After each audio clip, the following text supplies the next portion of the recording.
నవరాత్రుల్లో గణేశుడిని రోజుకో రూపంలో పూజిస్తే కోరికలన్నీ తీరిపోయినట్లే. 9 రోజులు గణపతిని ఏ ఏ రూపాల్లో పూజించాలి, ఏ ఏ నైవేద్యాలు సమర్పించాలో ఇప్పుడు తెలుసుకుందాం.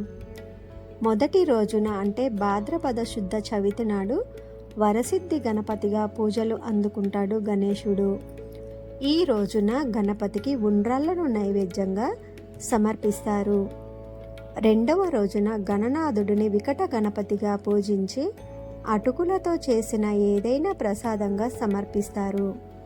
మూడవ రోజున వినాయకుడిని లంబోదరుడుగా పూజలు నిర్వహించి పేలాలతో చేసిన పిండిని నైవేద్యంగా పెడతారు.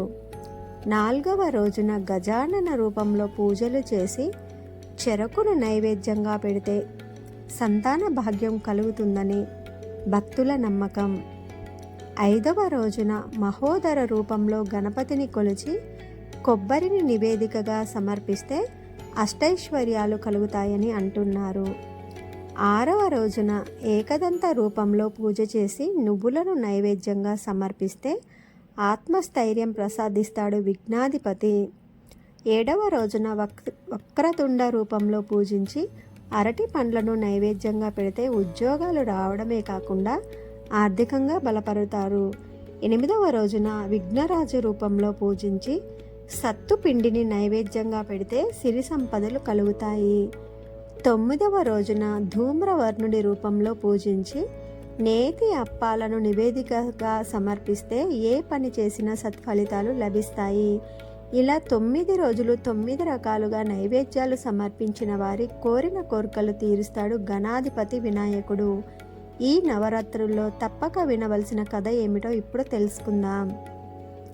వినాయక చవితి వ్రతంలో భాగంగా ఒక్కరోజు పూజ చేసేవారు శమంతక ఉపాఖ్యానం వింటే చాలు. 9 రోజులు పూజలు చేస్తే మూషికాసుర వృత్తాంతం తెలుసుకోవాలి. దండకారణ్యంలో ఒక మహర్షి తన భార్యతో కలిసి వ్యవసాయం చేసుకుంటూ భుక్తి గడుపుకుంటూ ముక్తి కోసం తపస్సు చేస్తూ ఉండేవాడు.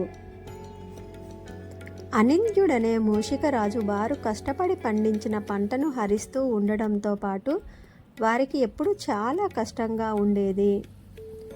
దీంతో భరద్వాజ ముని సూచన ప్రకారం ఆ మహర్షి తన ఇంటి వద్ద భార్యతో కలిసి వినాయక వ్రతం ఆచరించసాగాడు.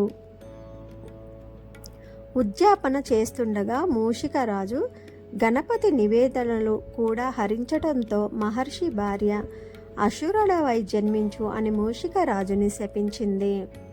ఫలితంగా యక్షరాజైన కుబేరునికి కొడుకుగా జన్మించిన మూషికరాజు ఒకరోజు తండ్రితో పాటు మణిద్వీపానికి వెళ్తాడు. అక్కడ అమ్మవారిని దర్శించుకున్న తరువాత అక్కడ జగన్మాత పార్వతీదేవి సమక్షంలో ఉన్న ఓ బంగారు పాత్రలోని జ్ఞానామృతాన్ని మూషికంగా మారి ఆస్వాదిస్తాడు. దాంతో కోపగించిన జగన్మాత మూషికాసురుణ్ణి అసురు జన్మ ఎత్తడమే గాక కామ క్రోధాది అష్టదుష్ట శక్తులను అంతం చేసిన వారికి నీవు దాసుడవు అవుతావని శపించింది. ఆ విధంగా అష్టదుష్ట శక్తులను అంతం చేసిన వినాయకుడికి మూషికరాజు దాసుడిగా వాహనంగా మారాడు. ఇది మూషికాసుర వృత్తాంతం.